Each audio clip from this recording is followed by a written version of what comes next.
जो शेल मिले हैं हमस के रॉकेटों के जो उन्होंने लगाए हैं, अब जब उन शेलों का अध्ययन किया गया तो एक लियांग स्टील ट्यूब फैक्ट्री है शेंडोंग प्रोविंस चाइना में। ये जो रेगिस्तान है ना सर, ये रेगिस्तान फिर रेगिस्तान बनेगा पूरा पूरा, और अब की बार रेडियो एक्टिव रेगिस्तान बनेगा। इंसान तो दूर की बात है, घास का तिनका नहीं उगेगा इस पूरे रेगिस्तान में। जिंदा जलाया सर बच्चों को। एक बेचारा फिलिपीन होता, उसका पेट कटा था, जिंदा था, फिर फावड़े से अल्लाह अकबर बोलते बोलते उसकी गर्दन काट दी ने फावड़े से। और वो बिहेडिंग वाला वीडियो तो खैर मैंने आपको भी भेजा था।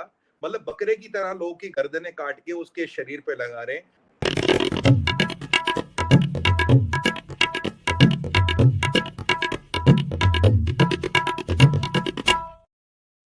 नमस्ते, आप सभी का स्वागत है आज के इस कार्यक्रम में। और आज हम जानने का प्रयास करेंगे कि भाई ये हमस नाम की जो बीमारी है, ये जो वायरस है, इसकी लेबोरेटरी कहाँ है।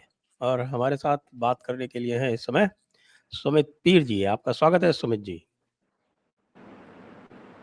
संजय सर नमस्कार, प्रणाम, साधुवाद, शो पे बुलाने के लिए आभार जी सर। तो देखिए, एक बात ये कही जा रही है कि भाई हमास ने बड़ा ज़बरदस्त काम किया।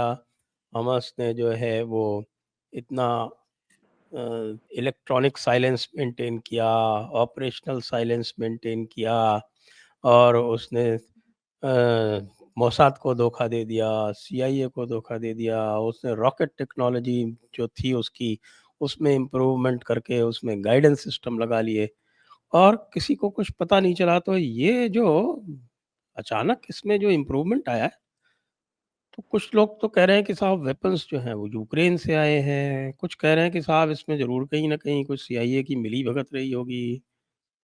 तो ये सब जो हो रहा है, इसके पीछे क्या है? जी संजय सर, सबसे पहले जो आपने पहले कहा था ना कि ये हमस नाम के वायरस का ईंधन कहाँ से आया। ये हमस नाम का वायरस का ईंधन वहीं से आया जहाँ से चाइनीज वायरस आया। ये दोनों चाइना से आए, कोविड का वायरस और ये हमस नाम की बीमारी को जो ईंधन जो खाद पानी मिला ये भी चाइना से मिला। सर, जो शेल मिले हैं हमस के रॉकेटों के जो उन्होंने लगाए हैं, अब जब उन शेलों का अध्ययन किया गया तो एक लियांग स्टील ट्यूब फैक्ट्री है शेंडोंग प्रोविंस चाइना में, उस पे मार्किंग इस पे मिलती है। क्योंकि हमें यहाँ समझना पड़ेगा, जो ये रॉकेट का शेल बनता, खोखा बनता है, ये नॉर्मल स्टील से नहीं बनता, ये मेड टू ऑर्डर स्टील होता है। तो मतलब अगर ये खोखा चाइना में बना है तो ये तो अगर ये खोखा चाइना में बना है और ये खोखा बना है रॉकेट के लिए, तो ये तो सीधे सीधे चाइना का हाथ इसमें दिखता है। क्योंकि तब तो चाइना को पता था ना हम रॉकेट के लिए खोखा बना रहे, ये नॉर्मल स्टील की चादर तो है नहीं भाई, कोई भी कहीं भी यूज कर ले, पहली बात। दूसरी बात, चाइना ने ईरान को लॉलीपॉप दे रखा है $500 बिलियन का, हम तुमसे तेल खरीदेंगे, वो खरीदा नहीं आज तक। तीसरी बात, बशार असद कुछ दिन पहले शी जिनपिंग से मिलने चाइना गया था अचानक। चौथी बात, बशार असद गया है एशियन गेम्स देखने चाइना, खुद तो वापस आ गया, फैमिली को वहीं छोड़ गया। पांचवी बात, कुछ दिन पहले ईरान के जनरल सर जाते हैं चाइना कुछ चाइना से बातचीत करने। अगर आप इन सब कड़ियों को देखेंगे और इस मिसाइल के शेल का मिलना, उसका चाइना में होना, और इतना ही नहीं, छठा पॉइंट, ये जो हमने देखे थे जहादी जो बेचारी बच्ची को लेके, उसके नग्न शरीर को लेके जो घूम रहे थे और अल्लाह अकबर के नारे लगा रहे थे, सर इनके हाथ में जो रॉकेट लॉन्चर थे उनपे नॉर्थ कोरिया की मार्किंग थी। मैं शुरू से कह रहा था अगर नॉर्थ कोरिया की मार्किंग है तो समझिए 101% चाइना इन्वॉल्व है।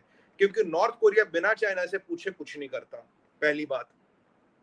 एक और चीज इसमें बड़ी विचलित करने वाली है कि ये नॉर्थ कोरिया का सामान बिना चाइना की मर्जी के पास हमास से कहा गया, और चाइना की स्टील ट्यूब मिल जाती है। और जो सब लोग, जो आपने प्रश्न पूछा संजय सर, ये रेडियो साइलेंस कैसे था, कैसे सीआईए और सब इंटेलिजेंस एजेंसी से बात छुपी रही, मैं पहले दिन से मेंटेन कर रहा हूं, या ये प्लानिंग चाइना में हुई थी या ये प्लानिंग नॉर्थ कोरिया में हुई थी, अन्यथा इसके बिना ये कहीं छुपाई नहीं जा सकती। अभी वॉल स्ट्रीट जर्नल में भी एक खुलासा किया कि हाँ, ये प्लानिंग चाइना और नॉर्थ कोरिया में ही हुई थी और वहां से इनको हमास को गो अहेड दिया गया ये अटैक करने के लिए। अब चाइना को तकलीफ क्या है? तो यहाँ चाइना का आपको हाथ मिलेगा, या आपको पाकिस्तान मिल रहा है, या आपको ईरान का रिपब्लिकन गार्ड मिल रहा है, या आपको टर्की का सदात मिल रहा है, और नॉर्थ कोरिया तो खैर है ही है। तो ये 4-5 लोग आपको मिल रहे हैं। कल मैंने या परसों एक वीडियो देखा संजय सर, उसमें इन्होंने ये जो हिजबुल्लाह वाले ये कह रहे हैं हमारे पास सरफेस टू एयर मिसाइल है। अगर आप उन मिसाइलों की टेक्नोलॉजी देखें, उन लाइव जो उन्होंने एक छोटा सा वीडियो क्लिप निकाला था करीब आधे मिनट का, अगर उनका प्रोजेक्शन मैकेनिज्म देखे, वो जो मैकेनिकल है प्रोजेक्शन मैकेनिज्म, ये 101% आइडेंटिकल है जो नॉर्थ कोरिया के पास मैकेनिज्म है, बिल्कुल वही मैकेनिज्म है। तो ये जो गाइडेड सिस्टम आया, नॉर्थ कोरिया का रॉकेट लॉन्चर मिलना, चाइना की ट्यूब मिलना, सरफेस टू एयर मिसाइल, ये हिजबुल्लाह वाले कह रहे हैं हमारे पास 14,000 है और हमने 1 लाख लोग मोबिलाइज किए हैं इसराइल के बॉर्डर की तरफ। तो बिना चाइना की रजामंदी के तो हो नहीं सकता। अब ईरान का रिपब्लिकन गार्ड इन्वॉल्व है, ये ओपन सीक्रेट है। सद्दात के लोग इन्वॉल्व है, ये ओपन सीक्रेट है। एसएसजी पाकिस्तान के लोगों ने इन्हें ट्रेनिंग दी है। एसएसजी बिल्कुल बैठ के वहां कोऑर्डिनेट कर रहा था। पाकिस्तान के लोग हमास गए हैं, हमास से मिले जुले हैं, वहां वो पैलेस्तीन गए हैं, इसमें कोई सीक्रेट नहीं है। अब सवाल ये उठता संजय सर कि चाइना ये करेगा क्यों?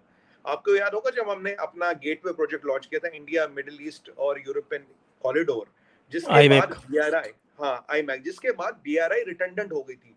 बीआरआई के डूबने का मतलब है चाइना का 1.5 ट्रिलियन डॉलर डूबना और 30 साल की मेहनत डूबना। अब इन्होंने क्या किया, बोला भैया देखो अगर ये हमारा पैसा डूबेगा हम किसी को भी जीने नहीं देंगे। तो इन्होंने ईरान के थ्रू नॉर्थ कोरिया की मदद से ये जो कार्रवाई कर रहे थे, इन्होंने हिजबुल्लाह को, हमस को ग्रीन लाइट दी, तुम ये करो। हमस ने ग्रीन लाइट ली क्योंकि प्लानिंग नॉर्थ कोरिया में और चाइना में हुई थी। तो यूजुअली वहां इंटेलिजेंस एजेंसियां दुनिया भर की ओपेक है, उनका वहां इंटेल इतना नहीं रहता, खासकर नॉर्थ कोरिया में। उन्होंने ये किया, मोसाड वाज टेकन बाय सरप्राइज। इन्होंने इतना कत्लो गैरत किया और हुआ क्या अफसर, आप देखिए, आपका I2U2 फंक्शनल है, नहीं है। आपका यूएन फंक्शनल है, नहीं है। आपका ब्रिक्स फंक्शनल है, नहीं है। आपका G20 फंक्शनल है, G7 फंक्शनल है। दुनिया में 2 खेमे हो गए सर। पूरे क्रिश्चियन कंट्री और हिंदू कंट्री है, वी आर बैकिंग इजराइल। पूरे मुसलमान country -1, that is UAE is banking Hamas के जहादी और टेररिस्ट। और ये जो कहते हैं ना कि इस्लाम में, ये जो कहते हैं कि भाई उसमें कोई कलर नहीं होता, ये कोई नहीं होता, वो नहीं होता। अब आप देखिए, अगर कोई रिलीजन नहीं होता तो सारे मुसलमान मुल्क एक आतंकवादी संगठन को क्यों समर्थन कर रहे हैं? ये चाइना के लोग क्यों आ रहे थे? बशार असाद क्या करने गया था? और कल या परसों की बात है, जहां इतनी त्रासदी मची है गाजा में, वेस्ट बैंक का प्रेसिडेंट आपको कहां मिला संजय सर? वेस्ट बैंक का प्रेसिडेंट बैठा है, मोहम्मद अब्बास कहां बैठा? मोहम्मद अब्बास बैठा है रशिया में। जब तो वो तो के बावजूद, नाम ही नहीं ले रहा उसको, तो वो तो खुश हो रहा होगा कि हमास खत्म हो जाए। हमास ने तो नहीं उसको सर, गाजा वो से निकाला था। नहीं, एक और चीज है ना, देखिए पहले तो उसने शोर मचाया, भाई ये बहुत गलत हुआ, वो हुआ। फिर जब अमेरिका का डंडा आया, वो किस चक्कर में गया सर? रशिया, देखिए रशिया ने भी कहीं ना कहीं इसराइल को सपोर्ट किया है।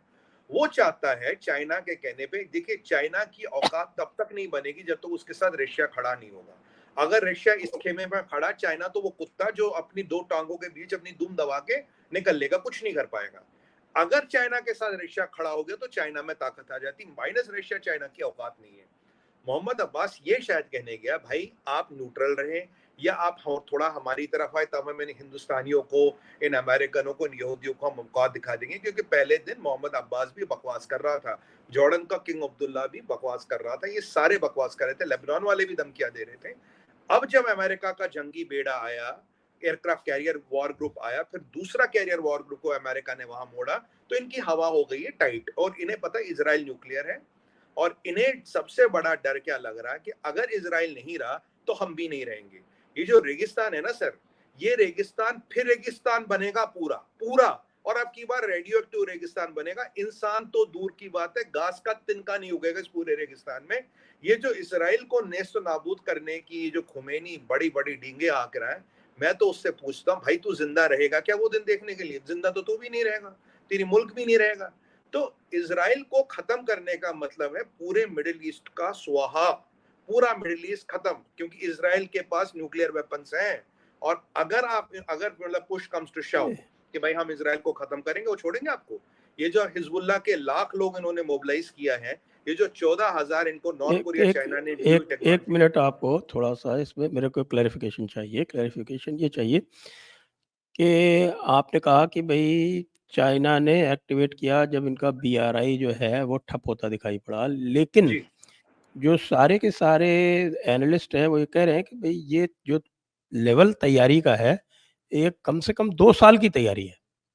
नहीं संजय सर, बिल्कुल सही बात है। देखिए चाइना ईरान के थ्रू तो डिसरप्ट करता ही है। देखिए जब चाइना की इकोनॉमी स्लो होती है, अब देखिए लास्ट टाइम चाइना डिफॉल्ट के कगार पे था, उसने वायरस अनलीश किया। अब चाइना की इकोनॉमी बिल्कुल स्लो हो रही है, खत्म होने को जा रही है और टूटने को आ रही है। उन्होंने क्या किया, दुनिया भर में ये त्रासदी मचा दी। जब चाइना स्लो होगा, वो पूरी दुनिया को साम दाम दंड भेद करके किसी भी तरीके से स्लो करता है या दुनिया के पहिए रोक देता, उनमें स्पैनर डाल देता। लास्ट टाइम वायरस था, अब की बार ये था। तो मुझे बताइए ना, इसी दिन जब यम कपूर वॉर का 50th एनिवर्सरी था, जब यहूदियों का सबसे बड़ा दिन था, इसी दिन क्यों हमला किया? और ऐसा हमला किया कि आपको पता है इस हमले का नतीजा क्या हुआ? इजराइल तुम्हारी ऐसी की तैसी कर देगा, तुम्हें मिट्टी में मिला देगा। तो किसके कहने पे इन्होंने हमला किया? अब अमेरिका ने, यहाँ एक और एंगल है, अमेरिका ने यहाँ पे पैसा देता है खुमैनी को, $6 बिलियन, जो उनका कोरिया में फंसा पड़ा था। $6 बिलियन मिलते अगले दिन इस्माइल हनिया मिलता है इससे, खुमैनी से। और जब अटैक होता है, इस्माइल हनिया कहाँ बैठा? कतर में। कतर क्या है? अमेरिका का सबसे बड़ा एलाई, और कतर में अमेरिका की नेवल बेस है, सऊदी में भी। वहां बैठा है हमस का आका, जो वहां से नमाज शुक्राना पढ़ रहा है जब ये हमस के आतंकवादी बेचारे बच्चों को मार रहे थे। सर ऐसी पिक्चरें आई है, बच्चों को इन्होंने, टॉडलर्स को इन्होंने जिंदा जलाया और डस्टबिन में फेंक दिया है। हाँ, ये उनको कितने, उनकी गर्दनें काटी हैं भाई, उनकी गर्दनें काटी सर हैं। फिर जलाया भी है, मैंने फोटो भी और ट्वीट की गर्दनें थी, काटने के जलाया। बाद जलाया है उनको। जलाया इन्होंने। ये ऐसे जालिम लोग हैं। 1400 और साल कईयों को पहले, तो बता और रहे हैं आज कि कुछ भी कईयों नहीं को तो बनता। जिंदा जलाया है।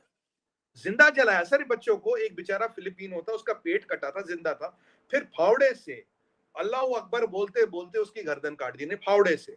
और वो बिहेडिंग वाला वीडियो तो खैर मैंने आपको भी भेजा था। मतलब बकरे की तरह लोगों की गर्दनें काट के उसके शरीर पे लगा रहे।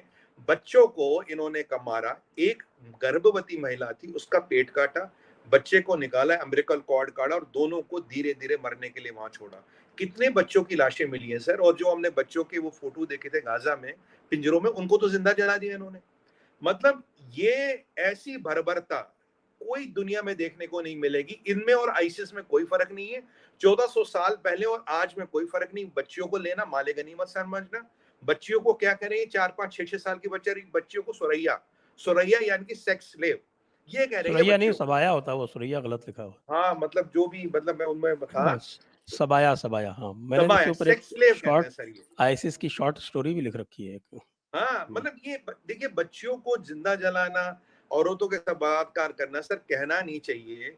मतलब जो मैंने लेडीज की वहां हालत देखी, उनके खून से सने पजामे देखे, मतलब unfortunately sir, vaginas have become like bullet holes. जितना गोली लगने पे गाव से खून निकलेगा, उतना तो ना, there was amount of blood coming from their genitals. तो आप सोचिए किस तरह की बर्बरता हुई है। और ये सारे 16 साल से लेके 22 23 साल के लड़के हैं। कोई ये बहुत बड़े वो हार्डेंड जिहादी नहीं है। 16 साल से 22 23 साल के लड़के थे। अच्छा, ये मतलब भी माँ बताया से जा रहा लेकर है कि ये पाकिस्तानी मदरसों में ट्रेन होके पहुंचे हैं वहां पे। सर, ये वाला, हाँ मैं बताता हूँ, ये वाला जो एक एंगल आपको बताऊं, जहां वो डेजर्ट में पार्टी हो रही थी ना, 250 बच्चे थे ये, और कोई बाहर से भी बच्चे आए थे नहीं, दो यहूदियों की तरह। ज्यादा रहे होंगे, 260 तो बॉडीज मिली है वहां पे। हाँ 250 बच्चों करीब करीब थे। मतलब अब एक्चुअल तो वही है सर। वहां पे इन्होंने पूरे 250 को मार डाला, 260 को इन्होंने मारा। 2 बच्चे, उनको भी एक इजराइल कर्नल ने बचाया था, वो एमपी था। वो गया अपनी बंदूक लेके, कुछ 2 5 को मारा और 2 बच्चों को उसने बचा लिया। सर 250 बच्चों को तो इन्होंने वहां मारा। उनमें से जो ग्रुप गया था वहां, उनमें से एक टकला था जिसकी मैंने फोटो भी ट्वीट की। ये पाकिस्तान के कराची के मदरसे में पढ़ के गया था। और दूसरी बात सर, अगर आप मॉडेस्ट ऑफ ऑपरेटिंग देखें संजय सर, बिल्कुल वही है जो आपके मुंबई की अटैक थे। मुंबई का अटैक और ये वही था। मुंबई के अटैक के तार कहां थे? पाकिस्तान में। कंट्रोल रूम कहां था? पाकिस्तान में था। इतनी लेवल का ऑर्गेनाइज अटैक करना सर, हमस की औकात ही नहीं। हो तो जहादी हो। तो ये जो लड़के आपको दिख रहे थे, ये डिस्पोजेबल जहादी, अब तो 1500 को तो आईडीएफ ने ऊपर पहुंचा रही है। उनकी लाशों को बुलडोजर से लेके खड्डे में डाल रहे थे। अच्छा किया। तो ये तो आपको लगता है इतना बड़ी इनकी औकात है, इतना बड़ा अटैक कर सकते हैं? सर ये इंटरनेशनल कॉन्स्पिरेसी है। इंटरनेशनल कॉन्स्पिरेसी है वर्ल्ड को रोकने की, इंडिया का आईमैक रोकने की, इंडिया का गेटवे प्रोजेक्ट रोकने की। और ये जो नए नए समीकरण बन रहे थे, जब हमने उस दिन आपसे बात की थी संजय सर, क्योंकि world has moved on without China, जो दुनिया में भ्रम फैलाया गया था, चाइना को छोड़े बिना आप दुनिया में कोई फैसला नहीं ले सकते, हमने उस दिन करके दिखा दिया। वर्ल्ड ने हमारा साथ दिया। देखिए अब चाइना कैसे रिटेलिएट करता है।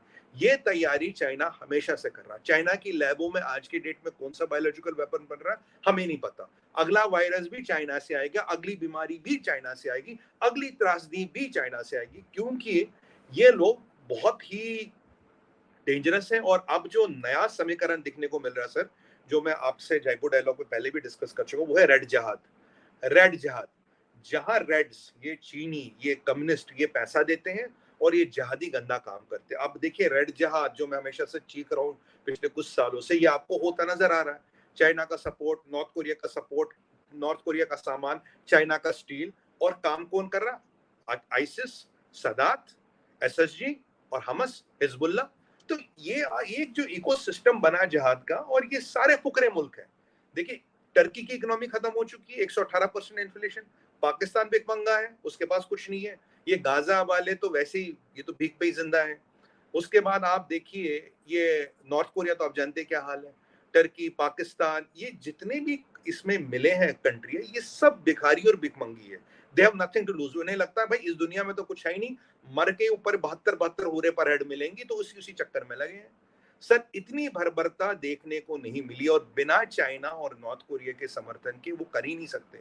सर सरफेस टू, मुझे बताइए, surface to air missiles with launching system, ये हिजबुल्ला के बस का बनाना है? कहां से आया स्टील, कहां से आया जीपीआरएस सिस्टम, कहां से आया प्रोपोर्शन सिस्टम, किसने दिया? ये मंडी में तो बिकता नहीं। बिना चाइना और नॉर्थ कोरिया के कुछ नहीं हो सकता। और इनके साथ मिला है ये जिहादी ईरान। ईरान ने तो पूरा समर्थन किया है इसको, हिजबुल्ला को, हमस को। ईरान का जो रिपब्लिकन गार्ड है वो इनके साथ लगा है। ये आपका इस्माइल हनिया जो है खुमैनी से मिलता है। इस्माइल हनिया कतर में बैठ के, जब बेचारे जू मर रहे, बच्चे मर रहे, बूढ़े मर रहे, औरतें मर रही, वो नमाज शुक्राना पढ़ रहा है। और ये जो हमारे यहाँ के जो नकली पठान वठान है, इनके मुंह से एक शब्द नहीं निकलता। मैं बताऊं सर अरे क्यों? वो आपका वो हमारा जो पाकिस्तानी प्लेयर है मोहम्मद रिजवान, उसने भी कहा कि मेरी सेंचुरी जो है मैं गाजा को डेडिकेट करता हूँ। सर तो ये इनकी पाकिस्तानी जो है वो चाहे कैसा भी हो, वो रहेगा उसी तरीके का। सर जहादी जहादी रहता है। आप देखिए ना, मैंने पूछा था भाई ये जो नकली पठान है यहाँ का, मैं कहा यार एक बात बता, जब वहां बेचारे यहूदियों के बच्चे मारे जा रहे, जिंदा जलाए जा रहे, औरतों के साथ, मतलब जानवरों से भी बदतर हो रहा, हमारे हिंदू भाई मरे, नेपाली मरे, थाई मरे, फिलिपिनो मरे, हर कंट्री के लोग मरे, क्यों तुम्हारे मुंह से एक शब्द नहीं निकलता? क्यों नहीं? कि मैं बताऊं सर क्यों नहीं निकलता? इनके यहाँ लिखा है ना, यहूदी को मारना और शैतान को मारना एक ही बात है। तो इनको लग रहा था शैतान मर रहे हैं, शैतान मर रहे हैं, मरने दो, यहूदी तो मर रहा है ना, शैतान मर रहा है। सर कौन सी कौम बच्चों को जिंदा जलाती है? सर कौन सी कौम बच्चों को जिंदा जलाती है? और आज मैं कहता हूं, हमारी माता बहनों ने जब जौहर किया था, क्यों किया था? ये इतने बदतमीज और इतने जाहिल और इतने मक्कार है ये नाली के कीड़े। ये तो sir they used to rape dead bodies, necrophilia जिसे कहते हैं। इसलिए हमारी माताओं बहनों ने तब जौहर किया था। जौहर के बाद राख मिलती थी उन्हें, नहीं तो जहर भी तो खा सकती थी। जौहर करने की क्या जरूरत थी? Why to have a painful death like jauhar? जौहर इसीलिए किया गया ताकि हमारे मृत शरीर को भी ये हाथ न लगाए। यहाँ हुआ नहीं क्या? क्या इन जिहादियों ने मरी हुई औरतों के साथ रेप नहीं किया? बिल्कुल किया इन्होंने। क्या इन्होंने बच्चियों के साथ रेप नहीं किया उनके माँ बाप के सामने? एक फैमिली को मार रहे हैं सर फेसबुक लाइव करके, उन्हीं का फेसबुक लाइव करके उन्हें मार रहे हैं। सर इससे बड़ी बर्बरता क्या? कितने बच्चों को मारा सर इन्होंने? बच्चों से क्या दुश्मनी इनकी? बट वही है, लड़कियों को उठाना, माले गनीमत वाला लॉजिक है इनका। और मैं आपको हमेशा से कहता रहा हूँ सर, चीन से खतरनाक कोई मुल्क नहीं है। और अब जो कल रात को एक ट्विस्ट आया, ये है कोई अल वलाल अल वलाली, कोई नाम मुझे उसका याद नहीं रहा, मैंने ट्वीट किया था। ये साहब ये आया है इराक से, ये इराक की कुछ सदाफ मिलिशिया है। इसके पास 5 लाख जहादी है। इसने कल रात को लेबनान में लैंड किया। अब अगर इसके 5 लाख लोग, हिजबुल्लाह के लाख सवा लाख लोग, अगर ये इजराइल पे हमला करते हैं, इजराइल रिटेलिएट करेगा। आप देखो B-52 बॉम्बर पहली बार यूनाइटेड स्टेट्स ऑफ अमेरिका ने इजराइल को दिया। आज तक किसी को B-52 नहीं दिया। 2 अपने कंबाइंड बैटल ग्रुप्स मेडिटेरियन की तरफ भेज दी, इजराइल की तरफ। इनका रेडिएशन जो चेक करता है जहाज, वो मैं ये तेहरान वाली का। पूछूंगा ये आपके कि क्या यूनाइटेड स्टेट्स का असेसमेंट जो है वो कुछ इस तरह का है जिसकी वजह से उसने 2 कैरियर बैटल ग्रुप्स भेज दिए?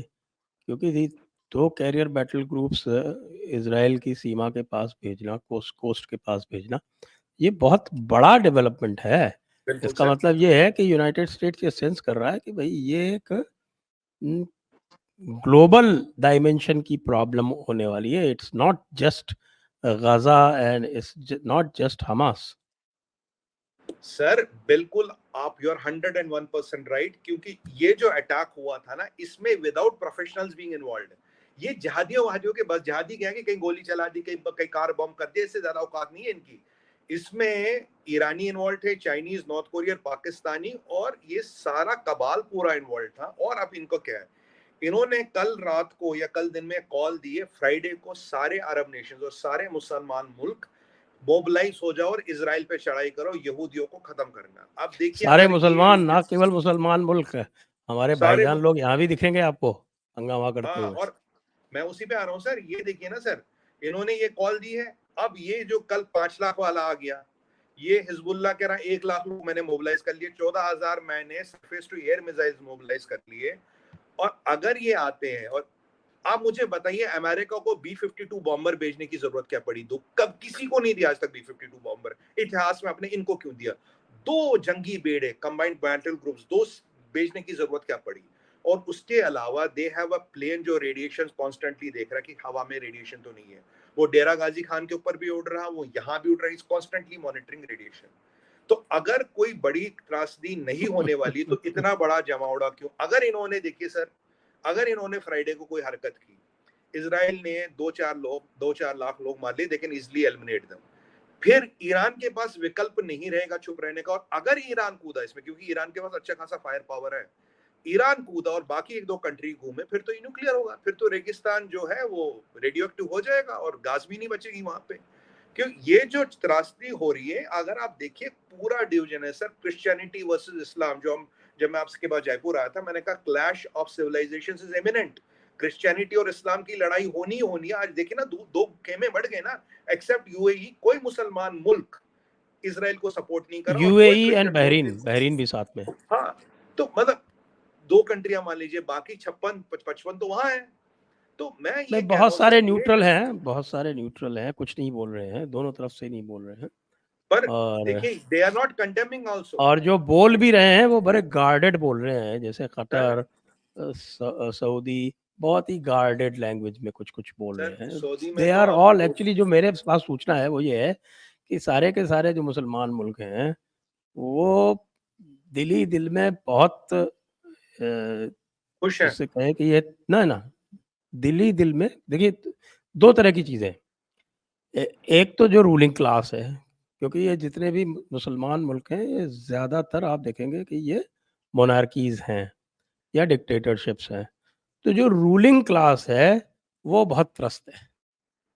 और पब्लिक तो खैर पब्लिक है, आप जानते हो, वो तो उम्मत वाले हैं, तो वो उम्मत हाँ वाले तो बिल्कुल। खुश हो रहे हैं, लेकिन जो रूलिंग क्लास है वो बिल्कुल इसको अपोज कर रहा है कि ये गलत किया है इन्होंने, और इन्होंने हमारी ऐसी तैसी कर दी। हम जो है वो ऑयल से बाहर निकल के और कुछ इकोनॉमी अपनी बनाना चाहते थे कि जिससे ऑयल ख़त्म होने के बाद हमें वापस बद्दू वाली लाइफ नहीं जीनी पड़े, जो बद्दू कबीले होते थे उस तरह की। लेकिन वो जो है सब ये गड़बड़ करने की इन्होंने कोशिश की। जी। सर यहाँ पे एक जो इम्पोर्टेंट चीज है, देखिए अमेरिका का एमुनिशन उतर गया आज सुबह यहाँ पे। ये हमारे क्या कहते हैं इसको, नाम ध्यान नहीं आ रहा। अमेरिका का ammunition has landed in Israel, right. France ने पूरा सपोर्ट दिया, जर्मनी ने दिया, इंग्लैंड ने दिया, हमने भी सपोर्ट दिया। और दुनिया में अगर आप देखिए 5 महाशक्तियां सर, इंडिया हो गया, चाइना हो गया, यूएस हो गया, रशिया हो गया, और मैं फ्रांस को भी मानता हूँ, माइनस चाइना, चारों महाशक्तियां कहीं ना कहीं इसराइल के साथ है। देखिए क्रिश्चियंस का और जो हमारा मिलके फायर पावर है, उसका मुसलमान तो मुकाबला कहीं से नहीं कर सकते, उनकी औकात नहीं मुकाबला करने की। और एक पाकिस्तान था, उसके पास भी न्यूक्लियर वेपन बचे नहीं। और इसराइल तो न्यूक्लियर है, ये तो इसराइल खुद ही कहता भाई हमारे पास है। तो ये जो कल खुमैनी का ये जो ईरान के पार्लियामेंट हुआ है, death to Jews, death to America, eliminate Jews, अगर मैं कह रहा हूं भाई, अगर तुमने इनको एलिमिनेट करने का सोचा, तुम जिंदा रहोगे? अगर आज ईरान की अब 7-8 रिफाइनरियां निकालो, 30 साल पीछे चला जाएगा ईरान। ईरान में बचा क्या, तेल निकाल दो 8 रिफाइनरियां। और धमकी तो दी उन्होंने, इसराइल ने कहा भैया ज्यादा औकात में मत रहना वरना तुम्हारी रिफाइनरियां निकाल लेंगे। और यहां से यूएई ने भी उसको धमकी दिया, सीरिया को, बशार को, भाई तू औकात में रहना, ज्यादा पंगा मत करियो। इजिप्ट वाले अलसीसी ने कहा अगर कोई यहाँ इजिप्ट आएगा उनको मार दो, गाजा वालों को मार दो। और यहाँ जो महमूद अब्बास, ये जो रशिया जा रहा है, ये कोई खिचड़ी पका रहा है कि ये चाहता पुतिन उनकी साइड आ जाए, तभी उनका ये जो ये जो है ना, ये क्या कहते हैं, टूटा फूटा चाइना, ये तब कुछ कर पाएगा। सर बड़ी विकट समस्या हो गई है। अगर इसराइल ने कुछ लाख लोग मार दिए, तो अगर उसमें इस्लामिक कंट्रियां कूद गई, फिर तो ये न्यूक्लियर पे ही रुकेगा, उसके बिना नहीं रुकेगा। क्योंकि आप अगर इसराइल को खत्म करना चाहते हो, अगर जो फ्राइडे को आपने कॉल दी है, भाई सारे आ जाओ, और हमारे यहाँ बात कीजिए, हमारे में सर पूरा western border on high alert, energy on high alert, सारे कमांडो यूनिट, सारा पुलिस, सारे border enforcement is on the highest alert. और इसराइल का मोबिलाइजेशन तो 1973 वॉर के बाद हाईएस्ट हुआ अभी। और हम और 3 लाख इसराइली हैं जिनको फ्लाइटें नहीं मिल रही, जो घर आना चाहते हैं। सर 90 साल के लोग भी राइफलें लेके खड़े हैं, माँ के हाथ में एक साइड बच्चा, एक साइड में राइफल है। क्योंकि जो इन्होंने त्रासदी मचाई, जो उन्होंने गदर मचाया, उसका खामियाजा इनको भुगतना पड़ेगा। और इसराइल के आज अगर आप डिफेंस मिनिस्टर का स्टेटमेंट देखें सुबह, कहता है हमने कोई रूल नहीं रखा वॉर का, we have withdrawn all the war rules. किसी सिपाही पे कोई मुकदमा नहीं चलेगा, कुछ भी नहीं चलेगा, जो मर्जी करना करो। और कल बेंजामिन नेतन्याहू ने कहा we want to change the geography of Middle East. मतलब ये जो अभी ज्योग्राफी की सीमाएं और बाउंड्री इनको बदलना है, पूरा ऑल आउट ऑपरेशन। अब देखते हैं कि ईरान की कितनी औकात है और खुमैनी के बस का क्या है। अगर वो अब भी चुप रहा तो समझिए सर उसका वर्चस्व पूरे इस्लामिक वर्ल्ड में खत्म। अगर बोला तो ये समझिए बहुत बड़ी त्रासदी होने वाली है। इन्होंने, चाइना ने दुनिया को विश्व युद्ध के कगार पे अल्लाह के खड़ा किया। ये मैं नहीं कह रहा केवल, कल डोनाल्ड ट्रंप साहब का भी यही बयान आया। कल Donald Trump has exactly said we are looking at a world war 3 and this time it will be a nuclear war. ये कोई टैंकों तोपों की लड़ाई नहीं होने वाली है, ये न्यूक्लियर वॉर होगी। क्योंकि देखिए फिर उम्मा वाला सेंटिमेंट आ गया, और ये पाकिस्तानी जो हैव नथिंग टू लूज, इन्हें क्या फर्क पड़ता है, ये तो अपने किराए के सिपाही कहीं भी भेज देते हैं। और ये मैं तो हैरान हो गया जब जॉर्डन ने धमकी दे दी, जब, और लेबनान में तो पूरा पूरा हिजबुल्लाह की चलती है। और ये, और सबसे बड़ी विडंबना है, हसन नसरुल्लाह हमें पता कहाँ है, आपको पता है इस्माइल हनिया कहाँ है, आपको इनके सारे रिंग लीडर पता है। और जब इनको एलिमिनेट किया जाएगा, अगर इन्होंने जवाब दिया, सर इसराइल की कितनी पेशेंस है, बच्चे मार दिए, औरतें ले तो ली, बच्चों को ये तो जिंदा सब जला कतर दिया। में बैठे हैं। हाँ जी। ये तो कतर में बैठे हैं सब। सर कतर कोई इजरायली रॉकेटों से बहुत दूर तो है नहीं। सब सुनने में तो ये भी आया कि इंडिया से पिनाका और ब्रह्मोस मांगा गया है। ये सुनने में है, मैं कंफर्म नहीं कर सकता, सुनने में है। अगर आप भी जानते हैं सर, मैं भी जानता हूँ, अगर ब्रह्मोस को समुद्र से छोड़ा जाए और इस्माइल हनिया कहीं भी बैठा हो, एक बार ब्रह्मोस तो रामबान है ना, एक बार निकल गया तो काम करके ही वापस आता, कोई तो रोक नहीं पाएगा। कतर की बाप की बस की नहीं है कि ब्रह्मोस को रोकना। और पिनाका जहां गिरता उसके 2 स्क्वायर किलोमीटर या 1 स्क्वायर किलोमीटर में तो घास का तिनका भी नहीं बचता। तो देखिए इसराइल ने हमारी मदद हमेशा की है, और अगर push comes to shove we have to help Israel. हमें इसराइल की मदद करनी पड़ेगी, हथियार मांगेंगे, हमें देने पड़ेंगे, देने चाहिए। कारगिल की लड़ाई देखें, कोई भी लड़ाई देखें, इसराइल हमारे साथ हमेशा खड़ा है। और सर इसराइल की काफी कंपनियों के यहाँ ज्वाइंट वेंचर है। अगर इसराइल गवर्नमेंट उन कंपनियों को ऑर्डर देगी, उन कंपनियों को सप्लाई करना पड़ेगा। तो मतलब ये जो लड़ाई हो रही है बहुत बड़ी है। और अगर इसमें ये ईरान कूद जाता, जो जहाँ की खुमैनी के होते हुए सर कुछ भी हो सकता है। और आज एक और प्रोबेबिलिटी भी बन रही है, मेरे को ये भी कहीं ना कहीं एक मेरी कैलकुलेशन कहती, इस सारे घटनाक्रम में अगर खुमैनी ज्यादा भड़क रहा होगा, ऐसे खुमैनी को ही काम ना हो जाए। क्योंकि अगर परमाणु युद्ध जैसी परिस्थिति बन रही है, वर्ल्ड वॉर 3 की परिस्थिति बन रही है, तो फिर तो खुमैनी भी खर्च हो सकता है ना। Khomeini is not invincible, Khomeini भी तो खर्च हो ही सकता है। यहाँ खुमैनी और वहां चाइना का बादशाह, ये दोनों की जान खतरे में है। अगर ये दोनों औकात में नहीं आए, इन दोनों की जान खतरे में है, दोनों के साथ कुछ भी हो सकता है। Because world can not afford a nuclear world war 3, nobody can afford that, वो डिजास्टर होगा। और मुझे अब ये देखना है कि ये कहां तक जाएंगे, कितना जाएंगे। पर पाकिस्तान, चाइना, टर्की वर्की, इन सब ने मिला के वर्ल्ड को वर्ल्ड वॉर 3 के कगार पे लाके खड़ा कर दिया। इतना बड़ा attack without professionals being involved, without professional people managing and handling it, नहीं हो सकता सर। पैराग्लाइडर्स का आना, पैराग्लाइडर का इक्विपमेंट कहाँ से आया? टर्की से आया। पैराग्लाइडर्स का इक्विपमेंट टर्की से आया। फिर मोटरसाइकिल ब्रिगेड 500 लोग, फिर हमवीज में आए, फिर बुलडोजर आए, फिर आर्मड गाड़ियों में आए। कुछ हजार टेररिस्ट अंदर घुसे हैं संजय सर। अगर कुछ हजार टेररिस्ट अंदर घुसे हैं, हर एक के पास AK ऑटोमेटिक राइफल्स हैं, तो मान लीजिए कुछ हजार कैजुअलिटीज तो इसराइल की भी होगी। ये 9/11 से बड़ा आघात है इसराइल पे, इससे बड़ा आघात इसराइल के इतिहास में उन पे नहीं हुआ, और इसराइल को जवाब देना पड़ेगा। और अगर इन्होंने ये मोबिलाइजेशन शुरू तो कर दिया, ये जो जवाब तो इसराइल जो दे रहा है, इसके बाद गाज़ा की ज्योग्राफी जो है वो कैसी दिखेगी? सर देखिए, ये सारा इज़राइल बनने वाला है, ये सारा इज़राइल बनेगा, इज़राइल अपना कंट्रोल रखेगा। मुझे नहीं लगता अब Israel can let Hezbollah rule Gaza, और जो वेस्ट बैंक में मुझे नहीं पता महमूद अब्बास कब तक रहेगा, नहीं रहेगा। अगर मिडिल ईस्ट को रेडियो एक्टिव नहीं बनाना है, आपको पूरे इज़राइल पे इज़राइल का कंट्रोल चाहिए, और आपको ईरान को ठिकाने लगाना पड़ेगा, या आपको खुमैनी का कुछ ना कुछ करना पड़ेगा, क्योंकि जब तक वो आदमी जिंदा है और उसका रिपब्लिकन गार्ड है और वो रिलीजियस फतूर उसके दिमाग में है कि भाई वो तो सर उसकी तो वैसी उम्र निकल ली ना, 91 साल का होगा, उसे तो वैसे वो तो सोचेगा कब 72 हूरों से मिलूं। वैसे आज आज सुबह से 2 गए हैं सर 72 हूरों से मिलने, पाकिस्तान में ये जो पठानकोट वाला था और उसका हाँ, जो डिप्टी कमांडर था, पाकिस्तान में तो 2 गए हुए हैं। 2 गए आज। आज 70 72 इंटू 2 कितना होता है, 144 पूरे बुक हो गई आज। तो अब पूरों की बुकिंग करानी पड़ती है सर, रोज भेज रहे हैं ना। अगर आप देखेंगे 27 तारीख से आज तक रोज किसी न किसी को हूरों के पास भेज रहे हैं, रोज हूरे, मतलब हूरों की भी शॉर्टेज पड़ जाएगी ऊपर। चलिए चाइना से बात करते, सप्लाई कर देगा सर। ये वही प्रवृत्ति है, 1400 साल पुरानी प्रवृत्ति, हैवानियत वही है, जज्बा वही है, माले गनीमत वही है। बच्चों को मारो, सबको मारो, लड़कियों को उठाओ, सेक्स स्लेवरी कराओ, बच्चों को भेजो। ये आपने ऐसी भरभरता कहीं देखी रे? रशिया यूक्रेन का भी युद्ध हुआ, और मैं इनको हमेशा कहता हूँ, और मैं इनके पोप से बोलता हूँ, यार why don't you do something? तुम क्रिश्चियन एक दूसरे को मार रहे हो, यहाँ देखो यहूदियों के साथ क्या हुआ सर।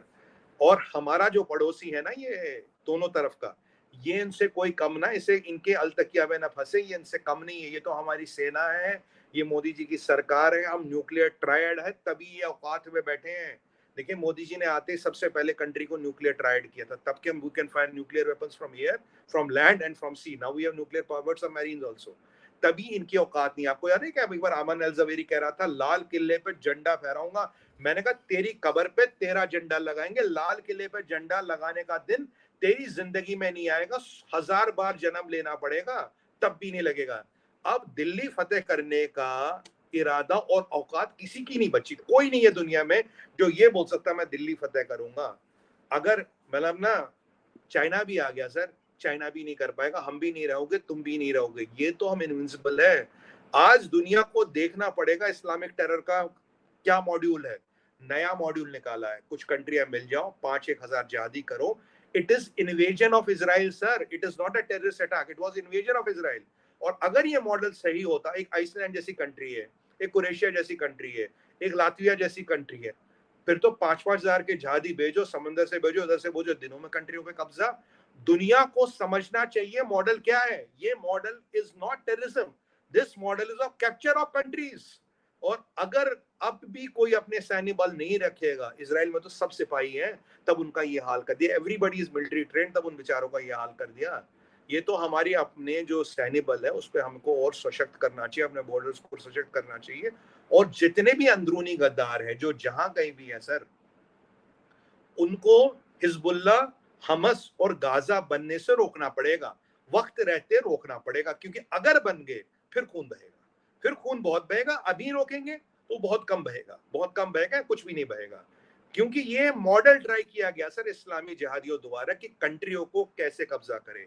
10,000 जिहादी इन्फिल्ट्रेट कराओ, 2-5-10,000 लोग मार दो, और तुम्हारी कंट्री तुम्हारी। ये नया वॉरफेयर है sir, it is a new warfare.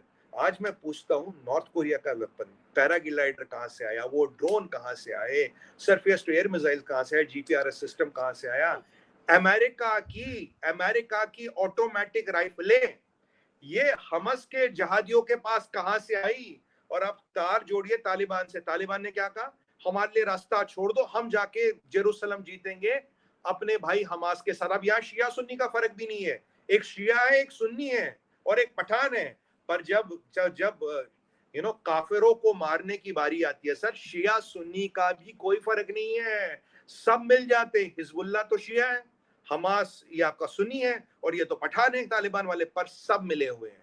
मतलब काफिरों को मारना, काफिरों का खून बहाना है, सब मिले हैं। ये वेकअप कॉल है अमेरिका ये के लिए, जो ये ना अभी ये बताइए, एसोलेशन है।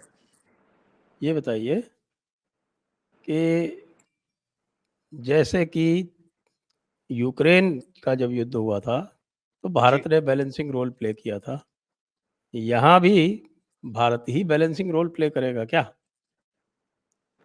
सर मैं बताऊं, अगर आप इजराइल को रोकते हो, अगर आप इजराइल को कहते हो आप सीज फायर करो, आप सीधा सीधा हमास और जिहादियों को बचाते हो। यहाँ कोई बैलेंसिंग रोल करने की जरूरत नहीं है। इजराइल की लड़ाई हमास से है, मोदी जी इजराइल ने की तो लड़ाई साफ-साफ कह दिया कि हम पूरी तरह से बिल्कुल, इज़राइल के साथ खड़े हैं। हम इजराइल के साथ है। हम सर हम पूरी आप बैलेंसिंग मैं रोल हम जो है सब वो इजराइल हमारे के भाई साथ। साहब कर रहे हैं, जो हमास की भर्त्सना तो कर नहीं रहे हैं, वो कह रहे हैं कि साहब फिलिस्तीनियों के जो अधिकार है वो दिए जाएँ, वो श्री श्री राहुल गांधी। सर मैं बता रहा हूँ, पहले क्या ये जो पूरा लेफ्टिस्ट कबाल है, ये क्या कोशिश कर रहा है, ये कह रहा है इसराइल इसराइल की लड़ाई हमास से, जो आतंकवादी संगठन है, नहीं कह रहा नहीं, इसराइल की लड़ाई हमास से, Hamas is equal to Palestine, Palestine is to Muslim. तो ये तीनों को एक जोड़ रहा है, ये तीन अलग अलग बॉडी, हमास है, ये मुसलमान, ये पैलेस्टाइन ही है। तो आपको एक चीज़ बताऊँ कि पूरा का पूरा लेफ्टिस्ट कबाल जो है यूनाइटेड स्टेट्स में, वो अचानक पलट गया है। हाँ बिल्कुल, क्योंकि कल कल कह रहे थे डी ना कि ईरान की कोई गलती नहीं है। डीप स्टेट जो है, उसमें आपको पता है जूइश एलिमेंट कितना है। बिल्कुल है सर। उसने कह दिया हार्वर्ड-वार्वर्ड को सब तुम्हारी फंडिंग-वंडिंग बंद कर देंगे। तो वो हार्वर्ड से जो बहुत सारे लेटर-वेटर आए थे ना, सबने रिट्रैक्ट कर लिए, सब रिग्रेट कर रहे हैं, सब माफ़ी माँग रहे हैं। माफी मांगनी पड़ेगी सर, दुनिया की और जब अर्थव्यवस्था हार्वर्ड को माफ़ी माँग रहा है, तो हमारे वाले जो लेफ्टिस्ट हैं, जो हमारे वाले लिबरल हैं, वो भी माफ़ी माँगेंगे फिर तो। इनका इनका राशन पानी बंद करेंगे ना, अष्टांग प्रणाम करते नजर आएंगे, अष्टांग प्रणाम। और मैं आपको बताऊं सर, सबसे इंपॉर्टेंट चीज ये है कि आप बताइए मुझे कि क्या यहूदी को सेल्फ डिफेंस का अधिकार नहीं है? क्या अगर मैं यहूदी हूं, तुम आके मुझे इसलिए मारोगे मैं यहूदी हूं? क्या तुम मुझे इसलिए मारोगे मैं क्रिश्चियन हूं? क्या तुम मुझे इसलिए मारोगे मैं हिंदू हूं? मेरी तो कोई दुश्मनी नहीं। जो बच्चा माँ के पेट में था, उसको मारने का क्या मतलब है क्योंकि वो यहूदी है? आप वो देखिए तो कैसी मानसिकता हमास है। का चार्टर पढ़ लीजिए ना, उसमें लिखा हुआ है साफ-साफ। और सर कल देखिए ना, कल क्या हुआ, कल जब ये हुआ तो आप वो तो देखिए यहूदियों को पहले इंसान ही नहीं मानते, यहूदियों को। और शैतान, वो तो साफ-साफ शैतान है लिखा ये। हुआ है, उनकी बड़ी किताब में लिखा हुआ है। सर कल आप देखिए ना क्या हुआ, ऑयल कंपनियों का प्राइस, आपका तेल का प्राइस 4% बढ़ा। कल सब आर्म्स कंपनियों का प्राइस जो शेयर बढ़ गए, और अगर लोग मरेंगे तो फार्मा भी बढ़ेगा। तो ऑयल, फार्मा और आपका ये ऑयल, फार्मा और आपका ये क्या ये oil, pharma arms and what, arms, तीनों बढ़ रहे हैं। आर्म्स। तीनों बढ़ रहे हैं। डीप स्टेट का भी इंटरेस्ट है इसमें। अमेरिका ने क्यों ईरान को $6 बिलियन दिए? और जब इस्माइल हनिया मिला खुमैनी से, लोगों की आंखें बंद क्यों रही? क्या आपको नहीं पता था वो डॉलर का क्या करेगा? आज तो अपने जंगी बेड़ा भेज दिया सर। इसमें डीप स्टेट, चाइना वाइना सब मिलके लगे हैं। बट पासा कहाँ पलटा? पासा ये पलटा कि ये रॉथशाइल्ड की बात करे, रॉकफेलर की बात करे, जकरबर्ग की बात करे, लैरी पेज की बात करे, ये एलॉन मस्क की बात, ये तो सारे यहूदी है। यहूदियों के पास अमेरिका की इकोनॉमी है। इन्होंने गलत लोगों से अब की बार पंगा ले लिया, यहाँ ये गलती कर गए। जो बर्बरता इन्होंने दिखाई, यहाँ ये गलती कर गए। मैं कह रहा हूँ अभी इसराइल के पास गोल्डन अपॉर्चुनिटी, क्योंकि विंडो बहुत छोटा है, 10-15 दिन, हफ्ता। जो करना है 10-15 दिन में करो। पूरा मिडिल ईस्ट का जो हिस्ट्री, ज्योग्राफी है, चेंज करो। अगर तुम्हें जिंदा रहने का पूरा अधिकार है, और मैं धन्यवाद देता हूँ माननीय प्रधानमंत्री मोदी जी का, उन्होंने बहुत क्लियर स्टैंड लिया है। और सर कल आपने एक और डेवलपमेंट तो नोट की होगी, आप तो खैर हर चीज देखते हैं मुझसे ज्यादा। कल मोदी जी ने एक ट्वीट किया, Benjamin Netanyahu called me to update. देखिए Modi ji is not we are not fighting the war there, and Benjamin Netanyahu doesn't report to Modi ji. तो मुझे, मेरा जो आकलन है, कोई इंटेल भारत को लेके है, कुछ यहाँ होने की संभावना है। कि मुझे तो कुछ लोगों ने कहा कि 10 टाइम्स ऑफ गोधरा कुछ प्लानिंग चल रही है, कुछ यहाँ करने की संभावना है। इसीलिए बेंजामिन नेतन्याहू ने खुद मोदी जी को ये बोला। और मोदी जी ने ट्वीट इसलिए किया ताकि इन गद्दारों को ये बोले, we know your plans, we know your design. Sir Friday को यहाँ क्या होगा ये भी देखना पड़ेगा। और ये जो पाकिस्तान की रखेल है, ये जो चाइना की रखेल है पाकिस्तान, ये तो कहीं भी मुजरा कर लेगी ना जहाँ पैसा मिलेगा। और इनके पास पैसा वैसा तो वैसे ही नहीं है। तो ये बात देखिए आप, ये पूरा कबाल कैसा ऑर्गेनाइज्ड है। और ये जितने हमारे आपके पंचमकार है जिन्हें आप कहते हैं, ये जितने खान है, ये जितना बॉलीवुड है, ये जितने ये गैंग्स हैं, किसी ने एक ने हमास के आतंकवाद की निंदा नहीं की। और जब नूह पे हमला हुआ तब क्या कह रहे थे? नूह पे हमला हुआ क्या कह रहे थे?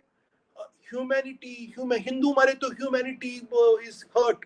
पर जब यहूदी मर रहा है बेचारा, हाँ शैतान मर रहा है, कोई बात नहीं, एक ट्वीट नहीं आया। सर इतना बड़ा आतंकवादी हमला हुआ हमास द्वारा, इतने बड़े हमले की तैयारी कर रहा है हिजबुल्लाह, वोट बैंक की राजनीति इतनी चाहिए, इतने ही अपने पैसे पे लगे हैं ये बॉलीवुड वाले, इतने हमारे क्रिकेटर बिके हुए हैं कि एक ने ट्वीट नहीं किया we condemn this terror act of Hamas, जबकि माननीय प्रधानमंत्री जी ने क्लियर स्टैंड लिया है।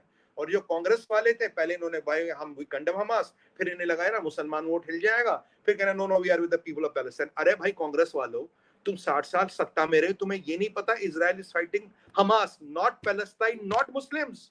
Why are you trying to merge the three? तुम इन तीनों को क्यों मिला रहे हो? ये तुम्हारी तुष्टिकरण की राजनीति को दर्शाता है, ये दर्शाता है तुम्हारा हिंदू हेट्रेट, ये दर्शाता है तुम्हारी मंशा क्या है, ये दर्शाता है कि तुम मुसलमानों को खुश करने के लिए कहां तक जा सकते हो, कितना कर सकते हो। सर सच कांग्रेस भी एक्सपोज हो गया है।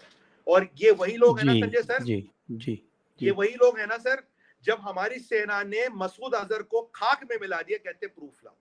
जब सर्जिकल स्ट्राइक की तब कह रहे प्रूफ लाओ।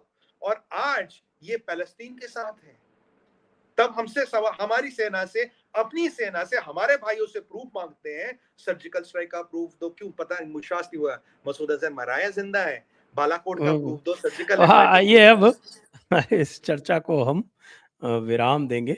बहुत ही महत्वपूर्ण और बड़ी ही रोचक चर्चा रही है और हम सभी दर्शकों को धन्यवाद देंगे। आपको सुमित पीर जी को भी बहुत-बहुत धन्यवाद देंगे। जय हिंद, जय भारत, वंदे मातरम। संजय सर जय हिंद, जय भारत, माँ दुर्गा की जय। हर हर हर हर महादेव। महादेव।